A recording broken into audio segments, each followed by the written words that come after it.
Alright guys, सो आज की movie है गॉडजिला वर्सेस डिस्ट्रॉयर जो 1995 में आई थी। इस वीडियो में हम देखेंगे कि कैसे डिस्ट्रॉयर ने दुनिया को डिस्ट्रॉय किया और गॉडजिला ने अपना बदला लिया। So without wasting any time let's get into it. Movie शुरू होती है 1996 से। स्पेस गॉडजिला के मरने के बाद में बर्थ आइलैंड पर एक हेलीकॉप्टर पहुंचता है और वो देखता है कि बर्थ आइलैंड पूरी तरीके से डिस्ट्रॉय हो चुका है और ये लोग देखते हैं कि गॉडजिला का बायोलॉजिकल सन भी वहाँ नहीं दिख रहा है, तो ये अज्यूम करते हैं कि वो भी शायद मर गया है। दूसरी ओर यहाँ हांगकांग में गॉडजिला पहुँच जाता है। गॉडजिला के पूरे शरीर से लावा जैसा ग्लोइंग हीट निकल रहा है और गॉडजिला यहाँ पर काइटक एयरपोर्ट को पूरा डिस्ट्रॉय कर देता है और मल्टीपल एयरलाइंस को तबाह कर देता है। जी फोर्स का रिप्रेजेंटेटिव एक कॉलेज स्टूडेंट यानिची यमाने, जो डॉक्टर यमाने का ग्रैंडसन है, उसे हायर करता है ये पता लगाने के लिए कि गॉडजिला की ऐसी कंडीशन क्यों हुई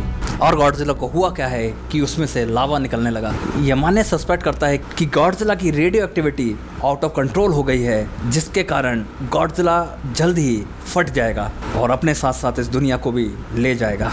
यमाने ये भी बताता है कि अगर कि जैसे ही गॉडजिला का टेम्परेचर 1200 डिग्री सेल्सियस तक पहुंच जाएगा, उसके बाद में गॉडजिला एक्सप्लोड हो जाएगा। ये गॉडजिला को स्पॉट कर लेते हैं, तो ये लोग गॉडजिला के टेम्परेचर को डाउन करने के लिए एक anti nuclear weapon super X3 है, उसे गॉडजिला के ऊपर चला देते हैं, जिससे गॉडजिला पूरी तरीके से जम जाता है और आगे भी 6 घंटे तक गॉडजिला ऐसे ही जमा रहेगा। ये सोचते हैं कि इससे गॉडजिला का टेम्परेचर डाउन हो जाएगा। वहीं एक दूसरी जगह 1954 में गॉडजिला जहां मरा था, उसी जगह पर स्ट्रेंज टाइप के क्रिएचर पैदा होने लगते हैं और ये क्रिएचर्स वहाँ की सारी मछलियों को खा जाते हैं। जापानी डिफेंस फोर्स को इस क्रिएचर का पता चलता है, तो वो अपनी एक टीम डिप्लॉय कर देती है इस क्रिएचर को मारने के लिए और अपने हेलीकॉप्टर पर मिकी लिटिल गॉडजिला को ढूंढने का अपना प्रयास जारी रखती है।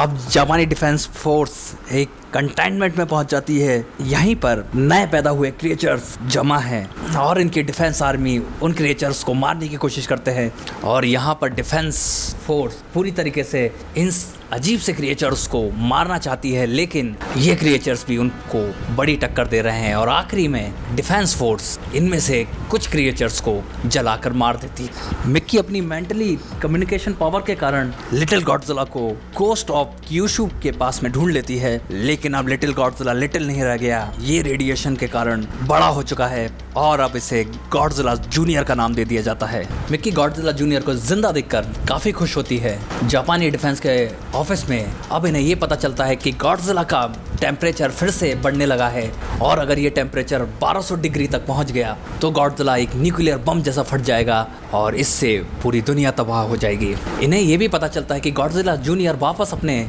घर की ओर जा रहा है और गॉडजिला सीनियर उसका पीछा कर रहा है।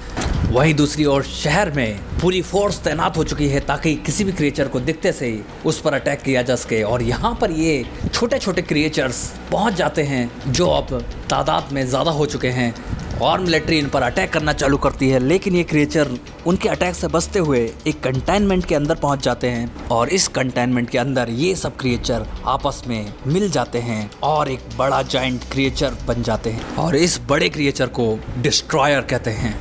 डिस्ट्रॉयर अर्थ सिटी पर अटैक करने लगता है। डिस्ट्रॉयर के अटैक से घबराकर जापानी डिफेंस ऑफिस में ये लोग डिसाइड करते हैं कि अगर गॉडजिला जूनियर को फॉलो कर रहा है तो गॉडजिला जूनियर को शहर में लेकर आया जाए, तो गॉडजिला भी उसे फॉलो करेगा और डिस्ट्रॉयर को मार देगा। मिकी इस बात से सहमत नहीं होती है और कहती है कि गॉडजिला जूनियर बच्चा है, उसे इन सब में नहीं फंसाना चाहिए, लेकिन आखिरी में वो भी मान ही जाती है। ये लोग हेलीकॉप्टर से गॉडजिला जूनियर के पास में जाते हैं और अपनी मेंटली कम्युनिकेशन पावर से गॉडजिला जूनियर को शहर में ले आते हैं। गॉडजिला यहाँ पर आकर डिस्ट्रॉयर के आमने सामने आ जाता है और डिस्ट्रॉयर और गॉडजिला जूनियर में लड़ाई चालू हो जाती है, लेकिन डिस्ट्रॉयर गॉडजिला जूनियर पर भारी पड़ता दिखाई देता है और वो गॉडजिला जूनियर के ऊपर खतरनाक तरीके से अटैक करते जाता है और अपनी माइक्रो ऑक्सीजन बीम से गॉडजिला जूनियर को नीचे गिरा देता है। गॉडजिला जूनियर असहाय है और डिस्ट्रॉयर उसे खत्म करने वाला ही होता है। इतने में आ जाता है वहाँ पर गॉडजिला और गॉडजिला अपनी ऑटोमेटिक ब्रीथ से डिस्ट्रॉयर को डिस्ट्रॉय कर देता है। लिटिल गॉडजिला भी आपको उठकर खड़ा हो जाता है और वो गॉडजिला के पास में जाने लगता है। गॉडजिला और गॉडजिला जूनियर एक दूसरे के पास में आने लगते हैं। उतने में वापस डिस्ट्रॉयर आ जाता है और वो गॉडजिला जूनियर को हवा में उठा के ले जाता है और ले जाकर एक कंटेनमेंट के ऊपर फेंक देता है, जिससे गॉडजिला जूनियर मर जाता है। ये सब देख के मिली भागते हुए गॉडजिला जूनियर के पास में जाती है और वहाँ रोने लगती है। मिली के साथ साथ गॉडजिला भी गॉडजिला जूनियर के लिए रोने लगता है। डिस्ट्रॉयर वापस से गॉडजिला के ऊपर अटैक करता है। इस बार डिस्ट्रॉयर अपनी बॉडी को डिकम्पोज कर लेता है और छोटे छोटे डिस्ट्रॉयर में बदल जाता है और गॉडजिला के ऊपर सभी तरफ से अटैक कर देता है। लेकिन गॉडजिला अपनी न्यूक्लियर पल्स यूज करके इन छोटे छोटे डिस्ट्रॉयर को हटा देता है। इसके बाद में गॉडजिला फिर जूनियर के पास में जाता है और अपने फॉलन सन को फिर से उठाने की कोशिश करता है, लेकिन गॉडजिला जूनियर नहीं उठता। डिस्ट्रॉयर फिर से अपने बड़े रूप में आ जाता है और फिर से वो गॉडजिला के ऊपर अटैक करता है।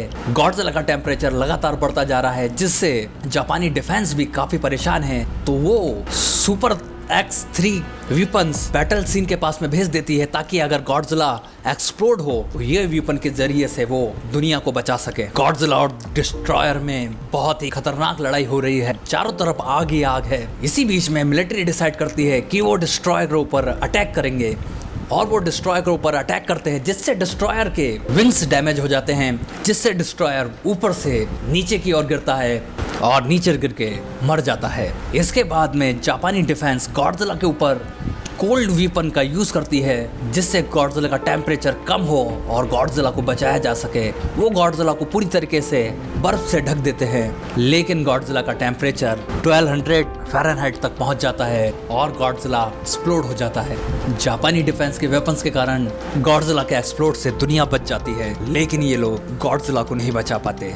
गॉडजिला अकेला रह जाता है और उसकी बॉडी मेल्ट डाउन हो जाती और गॉडजिला का अंत हो जाता है।